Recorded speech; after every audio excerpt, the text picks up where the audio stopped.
The following episode of Dad vs. Daughter was made possible by a contribution from Asmodee. Hello and welcome to another episode of Dad vs. Daughter. I'm Tim the Dad, and today I'm going to be taking a look at Coimbra.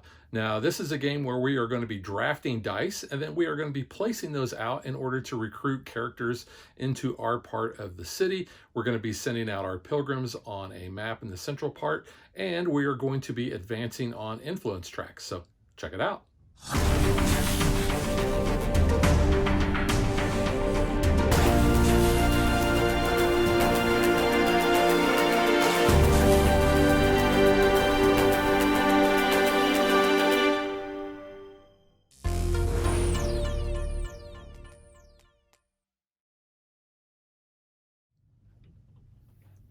The rule book does a really good job of explaining how we are going to set up the board. So you can see here we have the city of Coimbra right in the very middle, and then we have these spots labeled 1, 2, and 3, and those are going to be where we are going to be placing our monastery tiles. Now we have more of each of the numbers than what we actually need, so what we're going to do is we're going to shuffle up these stacks. Shuffle all the ones, shuffle all the twos, and then shuffle all the threes. You're going to be placing these out in the boards on the marked areas, and then you're going to return any of the remaining ones to the box. As you can see, when we get done seating the board, we have 4 level 1s, 4 level 2s, and 2 level 3 monasteries that we will return to the box and not use this game. We have scoring tiles that we're going to be using at the top of our influence tracks over here. And these are double-sided and they're based on player count. So if you're playing a 2 or 3 player game, you're going to be using this side of those tiles. And if you're playing a 4 player game, you'll use this. Now, these points are going to be awarded based on whoever is highest on each of those tracks. So for instance, in a 4 player game, the highest player will get 14 points. The second highest player will get 9 points, and then the third highest player will get 5 points. Fourth highest player doesn't get anything. And if we flip that over to the other side, in a 3-player game, we're only paying out points for the first 2 places. So the highest will get 11, and then the next highest will get 5. So we're going to shuffle these up, and we'll place those randomly at the top of each of the tracks. If you're playing a 4-player game, you do not use these dice tiles that come with it, but if you're playing a 2 or 3-player game, you will. Now, I'm going to set this up for a 3-player game, so I'm only going to be using the 2 3s and the 4, and those are going to go on the upper, central, and lower parts of the city. So we place a 3 in the upper, a 4 in the central, and a 3 in the lower. The 2 and the 5 are only going to be used in a 2-player game, so we will return those to the box. We have a stack of voyage cards, and you can see we got quite a few of those. We're going to shuffle these up, and then we are going to be placing 6 out on the bottom spots of the board here. So we just flip those over, and you'll see that they have different city names on the bottom. And I'll talk more about how these cards are used in gameplay later on. The rest of those unused voyage cards are going to be returned to the box. Now we have a good amount of dice, and in a 4-player game, we will be using all of these. However, in a 2 or 3-player game, you're going to return certain ones to the box. So in a 3-player game, as I'm setting up for today, we will remove 1 green and 1 purple, and those will go back to the box, and we'll have 11 dice total. Each player is going to pick a color, and they're going to get 1 player board, and you can see it doesn't matter which one that they have. There's no associated color on these, but they'll get a player board, and then they will get a bag of all of their pieces here. And let's look at what we have here. We have a good amount of these circular wooden discs. We have 3 of these nice looking dice holders that kind of look like castles, and there's really good detail on there. Each player is going to have two cubes of their color, and those are going to be used to track our guards and our coins. Now, we're going to be starting those on position number 7 on each of those tracks, and you'll notice that the value only goes up to 20. So if we are ever able to accumulate more than 20 for our guards or our coins, we will forfeit anything over 20. And as we spend those, or acquire those, we will be moving up and down on those tracks. We will have a pilgrim that we will be placing in Coimbra at the beginning of our turn, and I'll talk about that in just a little bit. We have a little lion here, and that will be used for the turn order track, which is located up here at the top. And the turn order track, you'll see that the second, third, and fourth place actually have some crowns next to that. The first player does not, the second player has 1, and third and fourth player have 2 crowns. And I'll talk about the importance of crowns in just a little bit. We're going to take 5 of our wooden discs, and we're going to go ahead and place those out on the board. Now, 4 of those are going to be used to track us on the influence tracks. So we will just be placing 1 on each of the 0 spots there. And then we will use 1 to track our score. So we'll place that on the 0 of the score track. You'll randomly determine player order, and you will place each player's colored lion on those spots on the turn order track. So blue will go on the first spot, black will go on the second spot, and red goes on the third spot. We have 4 favorite tiles, and those are actually going to go up here next to our castle position. So those favorite tiles, you can see, are going to give us some bonuses. Whenever you see a lightning bolt, that's an immediate bonus. Here you will either get 7 guards or you will get 7 coins, and you notice that there is no crown below that. On the next tile, you immediately get 2 victory points, and you can move your pilgrim 3 spaces around the map, and I'll talk about that later, but you also do get a crown. If you take this one, you will immediately get 4 victory points, and you will get this die cap that you can place on top of one of your die, and it essentially adds 3 pips to whatever value that is. So let's say that I had a 2 pip die out there, and I place this on there, then that 2 becomes a 5. And then you'll also see that this grants 2 of the crowns. And then our last favorite tile gives you a -2 bonus whenever you decide to pay for one of the voyages down there, and I'll talk about that in a little bit. And you also can immediately go on one of those voyages. You'll immediately get that -2 discount, and this offers 3 crowns. So we're just going to put those favorite tiles out here in order, basically by crowns, so 0, 1, 2, and 3. And then that dice cap is going to go on the one with 2 crowns. We're going to take our 2 decks of character cards that have the numbers 2 and 3 on the backs. We're going to shuffle those separately, and then we are going to place the number 2s on top of the number 3s. And then these are going to be used not only as a timer, but these are going to be cards that we're going to be collecting through the game. So what we're going to do is we will deal 4 cards in rows over here on our different city spots.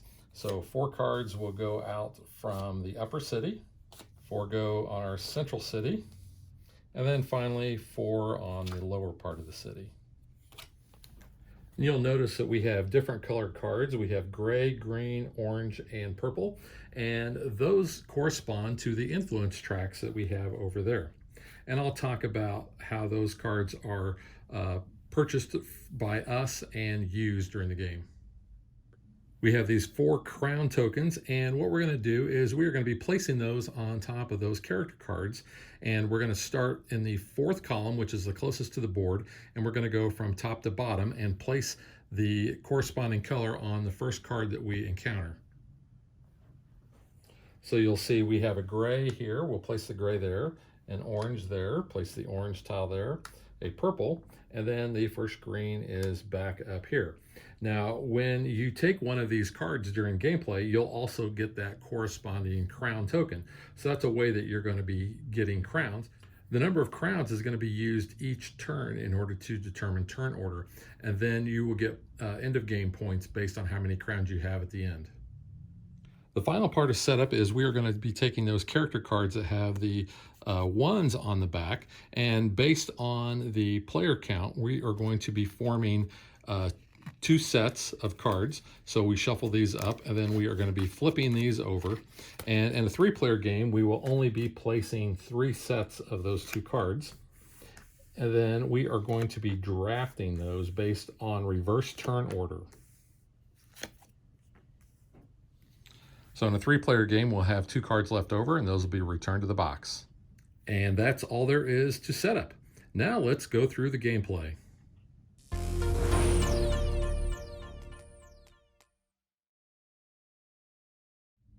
To start the game off, we're going to start with whoever is in last place on the turn order board. And they're going to be doing one of 2 things. They're either going to be taking one of the sets of those starter cards, or they are going to be placing their meeple in Coimbra. Now, there are 4 different quadrants in Coimbra. You have your top left, top right, bottom left, and bottom right. And you'll see we have these arrows that are going to be going on those tracks. And I'll talk about the player movement with your pilgrims in a little bit. But essentially, you can do one of the 2 things. You can either take the cards or place your meeple. If you take the cards first, then you are going to evaluate what the cards have on those, and then the next player will go. And then finally, when it gets to the first player's turn, they will either choose cards or they'll place their pilgrim out. Now, whichever one that they didn't do during the first part of the setup, they're going to do the next part. So let's just say that on their turn, they took a set of cards, and then they're immediately going to place their pilgrim out in one of those sections of Coimbra. Now, you'll keep doing this until all the cards are gone and everyone has placed their pilgrims out on the board. So let's say that the red player started off by taking these 2 cards. The first thing they're going to do is they're going to look at the influence number here right under their class. So this is a merchant. So they're immediately going to move 2 spaces on that merchant, or the orange track. So they'll move up here to number 2. And then they will immediately get 4 coins. So they'll move their marker on their board up 4 spaces on their coin track. And then because this is an immediate effect, this card will then go to the right side of their board. Their next card, they will be moving 1 space on the green track, which is going to be granting victory points. So we'll move them up to the first spot there. Each character card is either going to have a letter or a symbol here. Now, the letter C means that during the C phase of a round, we will be able to activate this. And this is when we're going to be acquiring character cards. This basically says that whenever we acquire a merchant card, the orange cards, then we will immediately get 1 coin and 2 victory points. And we're going to be doing this every time we acquire one of those orange merchant cards. In addition to those cards that have the C's and have the lightning bolts for the immediate benefit, we'll also have ones that say E, and you'll see we have the condition here. It says if you have no purple dice, then you're going to be able to move your pilgrim 2 spaces on there. And then the other symbol, this exclamation point, is used for end of game scoring. In this case, it says if we are between 7 and 9 on the green track, we're going to get 5 victory points. If we're between 10 and 12, we will get 7. And if we're between 13 and 15, we will get 10. And there is a bonus card for each of the 4 different tracks. The nice thing about the player board is at the bottom, it basically walks you through each of the steps on the round. So step A, we are going to be having the first player roll the dice in order to generate that dice pool.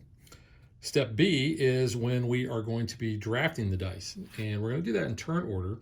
So what you're going to do is you're going to take a die, and let's say I decide I want to take this orange 2. I'll place that in my die holder. Just snap it right in. And then I will determine which of the 4 spaces of the city that I want to go to. And let's just say, for instance, I want to go to the upper city. Now, because I'm placing a 2, and in a 3-player game, we've got this die token here that is a 3, I will actually be placing my die to the right of that. so that you can see we work from left to right. And since 2 is less than 3, that's where that one is going to go. And we will keep doing that until all players have placed all of their 3 dice out in one of the 4 areas. At the end of the dice placement, it may look something like this. And like I said, we're going to be working from left to right. So now what we'll do is we will evaluate each of the 4 sections. So in this case, the red players, since they had the 1, they will get to choose first. Now, what they're going to do is they are going to retrieve that die, because that's what it shows in step B on the player board, and they will be putting those 3 dice when they retrieve them on one of these shutters. So they'll go just like that. But what they're going to do is they are going to take one of these tiles, these privilege tiles. So let's just say that they decide to take this tile here. They will immediately get 2 victory points, and they'll be able to move their pilgrim 3 spaces on the board. So when they move those 3 spaces, this first one is going to cost 1, and you'll see down here they can either go to here or here. So they'll go 1 and 2 into this monastery. Then what they're going to do is they will take one of their discs and they will place it in the little groove on top of the monastery there. And then they're going to be able to do what this monastery says. Now, it doesn't matter how many people have already gone there. The only thing that really matters is that you can only ever place one of your discs there. You also don't have to end your movement there. So since they had a movement of 3 based on that tile, then they can also go backwards if they would like, or they can go to the next spot. They'll then keep this tile in front of them, and that will award them 1 crown.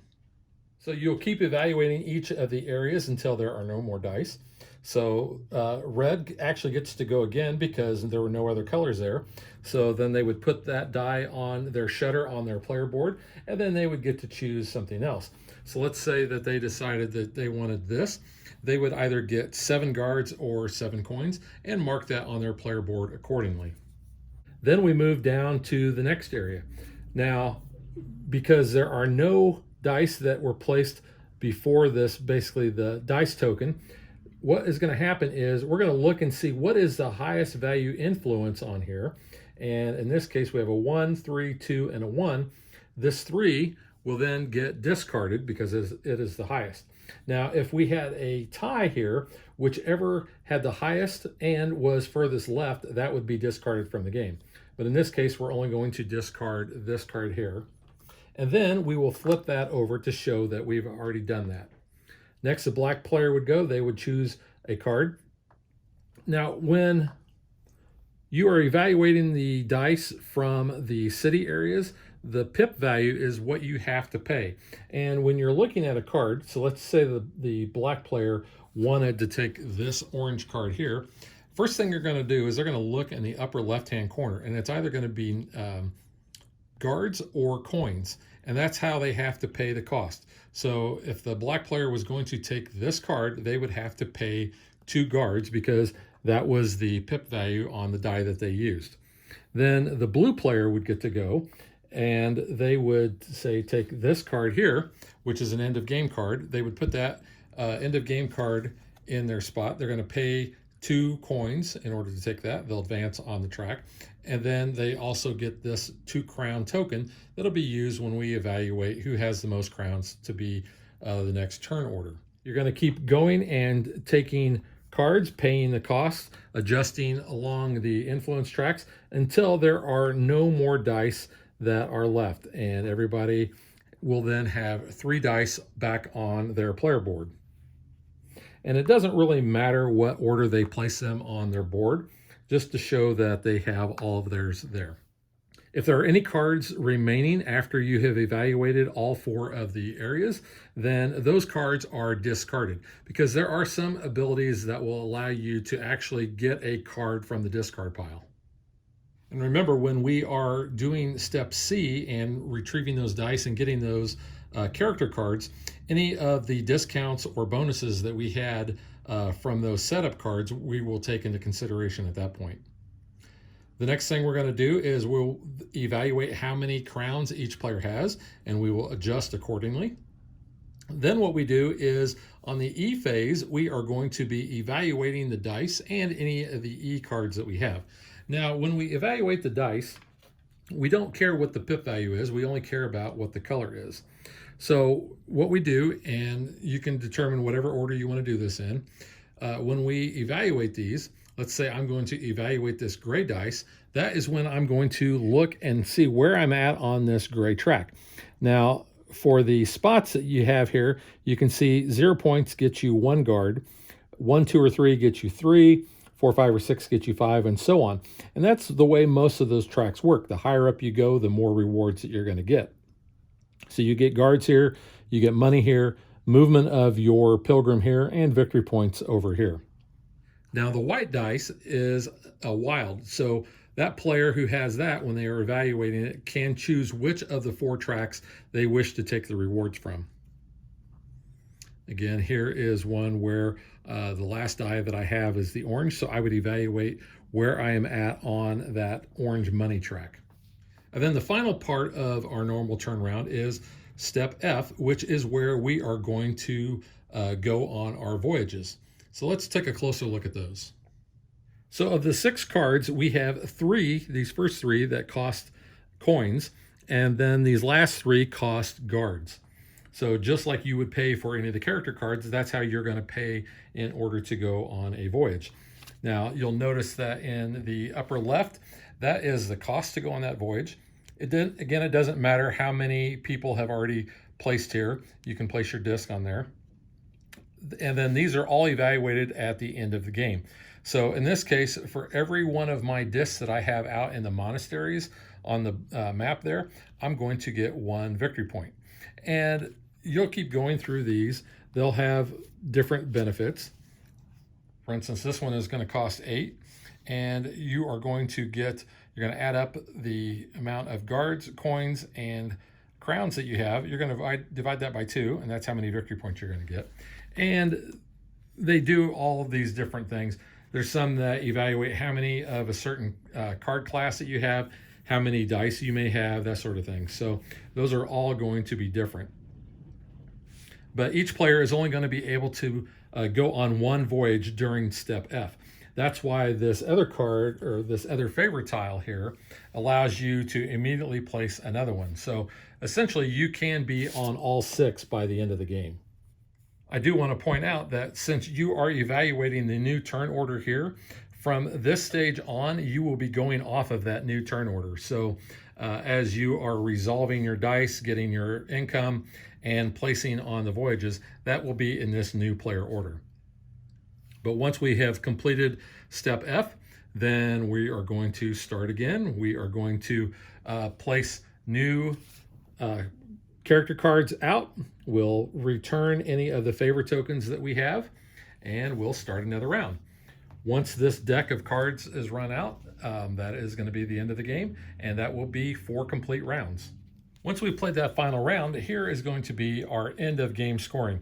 So the first thing we're going to do is we are going to see how many victory points we get from going on those voyage cards. And I just evaluate from left to right and find out how many points that you're going to get based on meeting that criteria.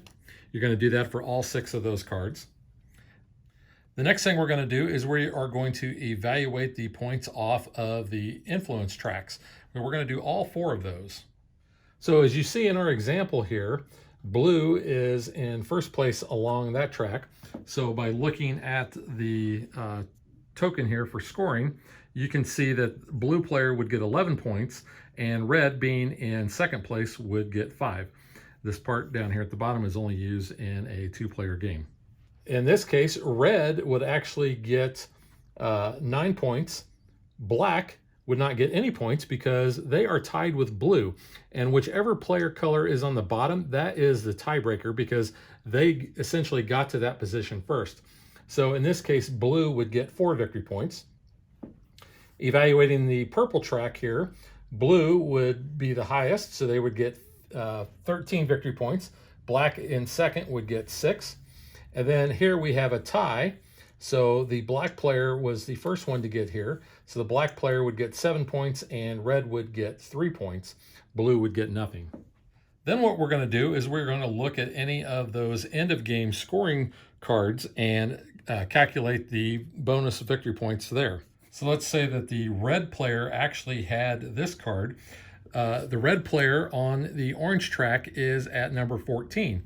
So number 14 is between 13 and 15. So that player would get 10 victory points. The next thing we're going to do is we are going to count the number of diplomas that we have. Now, I know I haven't talked about that before, but the character cards, certain ones have certain colors of diplomas. So those are going to be located right below the influence here. And there's different colors. So you can see we have black. This is blue. This is a wild one, so that will count for any color. There's an orange. There is a blue there.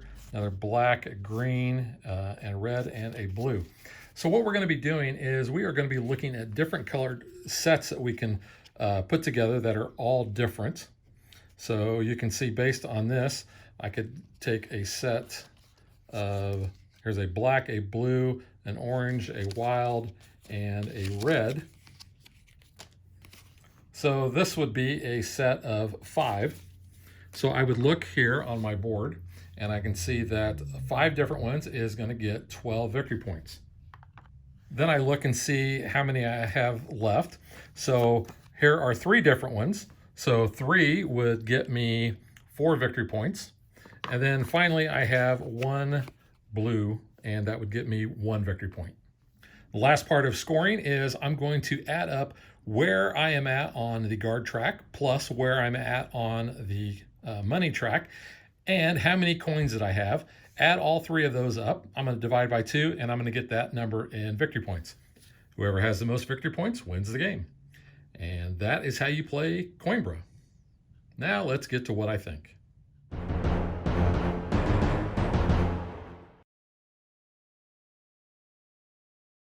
The ironic part of my plays of Coimbra have always been with only 3 players. I've played it several times, and I've had different outcomes based on different strategies that I have used. In one game, I kind of focused on placing out my discs in all the different monasteries and going on the voyages. And while I was in last place most of the game on the score track, I basically shot forward with all the points that I got at the end of the game and ended up winning. Another game that I played, I didn't really do that much over here. I got about halfway on the scoring or the voyages, and I tried to basically maximize where I was at as far as the number of cards that I had. There was a bonus card very similar to this one that gave me points for every colored card that I had. In that case, I think I was going for purple. So I was trying to load up on the characters that had that purple background. The sad thing was I mainly had a lot of the gray ones, and none of the voyage cards were giving points for that. So different types of strategies are going to give you different results, obviously, as with any game. But gameplay-wise, it's very interesting. I find the way that you evaluate your dice over here to be kind of neat because, like I said, in that 3-player game, you've got these tokens that you're going to have to deal with, as well as being able to resolve from left to right and where the die you draft is going to fit in, and trying to get those specific character cards. It also depends on how much money that you have or how many guards you have, since that's essentially the currency. But I find this aspect of the game interesting. This was okay. You really kind of have to concentrate on being able to generate the movement. You can sort of get that sometimes when you get some of these cards that give you the immediate movement of your pilgrims. Others is when you are evaluating this track over here and being able to move that many spaces as well. So a lot of different varied strategies that you can employ there. The replayability on this, having the different voyages that are going to come out and the fact that you do have some different monasteries that are going to come out, and plus you don't know where they're going to be on the board relative to kind of the path that you're making your pilgrim take. That can be varied, from game to game as well. And that's kind of nice because sometimes, you may luck out and have, all the monasteries in one little area where, is going to really benefit you, and you wouldn't have to travel as far. But other games, you may have some that you have down here that, or you want to get up to there. So it really depends on how you want to try to play that, if you really want to focus on moving your pilgrim or not. But I find all of that combined is really interesting. I do like this track as well because that is a race mechanism. You don't want to be, like Ricky Bobby says, if you're not first, you're last type of thing. You don't want to get squeezed out of any of the points. So you don't want to neglect those tracks, because if you do, you're either not going to be moving your pilgrim as much, or you're not going to be getting the income that you need, either through your guards, your coins, or even your victory points.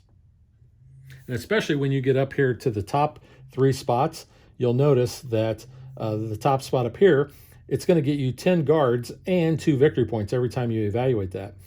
Same with coins. It's going to get you 10 coins and 2 victory points. Here you're going to get 6 movement of your meeple and only 1 victory point. And then there you're going to get 8 victory points.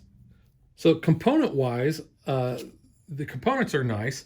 I did find that my cards were a little on the curved side. I don't know if that was just kind of a production thing or what. It's not bad. I mean, the cards have a decent linen finish on them. And the backs of some of these look kind of cool. Even I like the art on the Voyage cards more than I like the art on the character cards. These are okay. They didn't do anything special for me. Like I said, it's serviceable. I do like the fact that the cards are very readable. You know exactly what you got to pay, how much you're going to move, and what your benefits are. So, and they're essentially language agnostic. There are a couple cards that do have some language on them, but for the most part, it's just symbology. And there are some mean cards too. Take that, like this one here. And I did like getting these. Each player whose disc is behind yours on the Grey Council influence track must give you either 3 guards or 3 victory points. And there are several of those. Here, each player whose disc is behind yours on the Grey influence track must give you 3 coins or 3 victory points. Where's some of the other ones here? Here we go. Each other player loses either 3 victory points or has to discard one of their purple cards.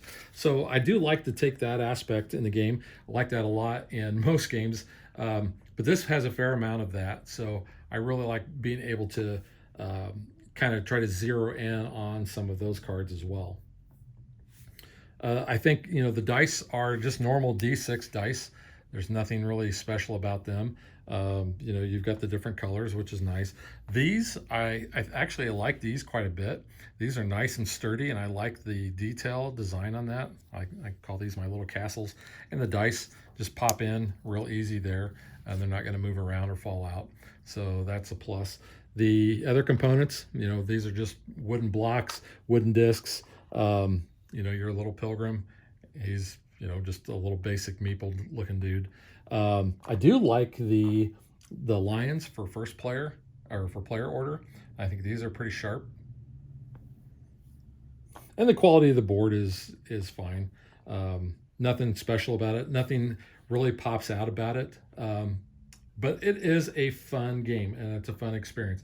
And like with most games, depending on who you are playing with, that really kind of dictates maybe how you play. I know that if I play against my buddy Hefe, I am definitely going to be trying to get those Screw Your Neighbor cards, just because that's kind of the nature that we play. If you're playing a friendlier game, you might leave those cards alone, or you might try a different type of strategy. The other player colors, we have black, red, and blue. We also have yellow, so I will ding the game because it did not come with a green player colors. The insert's fairly nice. I showed this off, I think, in our unboxing, and it has, iconography where things are going to go. I don't actually use this part in order to store my my round discs. I keep everything for each player in a baggie. That way they don't fall around. So I'm not using probably a fourth of the insert, because I'm not using that. I'm not using these areas as well. but I do use everything else, and it's very serviceable. It keeps everything in its place. So that is Coimbra from Eggert Spiel. I like this game quite a bit, so I'm definitely giving it a thumbs up. This is a game Megan has not played, but like I said, I've played this several times with a bunch of different groups, so I did have kind of a varied experience based on the group that I was playing with. If you like, a game where you're going to be rolling dice and drafting those based on the color and the value, I like that part in the games. So that's probably one of the reasons why I really liked Coimbra. If you like the movement part, this kind of reminded me a little bit of Orleans, moving around to the different areas and placing your disc down. You might enjoy this game as well. I think the rule book actually is laid out fairly well. They did a really good job of walking through each of the parts of the setup. They talk about the character cards and such, how you evaluate those, the different stages of the game, basically, how you're going to retrieve your dice and essentially do what you need to do there. New player order, influence income, investing in a voyage. And they also have a really good appendix that will go over all of the cards and what each of the tiles do. So if you need any reference, which I think in every game we have referenced what cards or certain tiles did, these are laid out really well. So that is Coimbra from Eggert Spiel, and we will catch you guys next time. Thanks for watching our video. We hope you enjoyed it. And if you did, click that like and subscribe button. You can also follow us on social media like Facebook and Twitter at DadBeDaughter. And if you like what we do and you want to support us, you can visit our Patreon page. So thanks for watching. Thanks.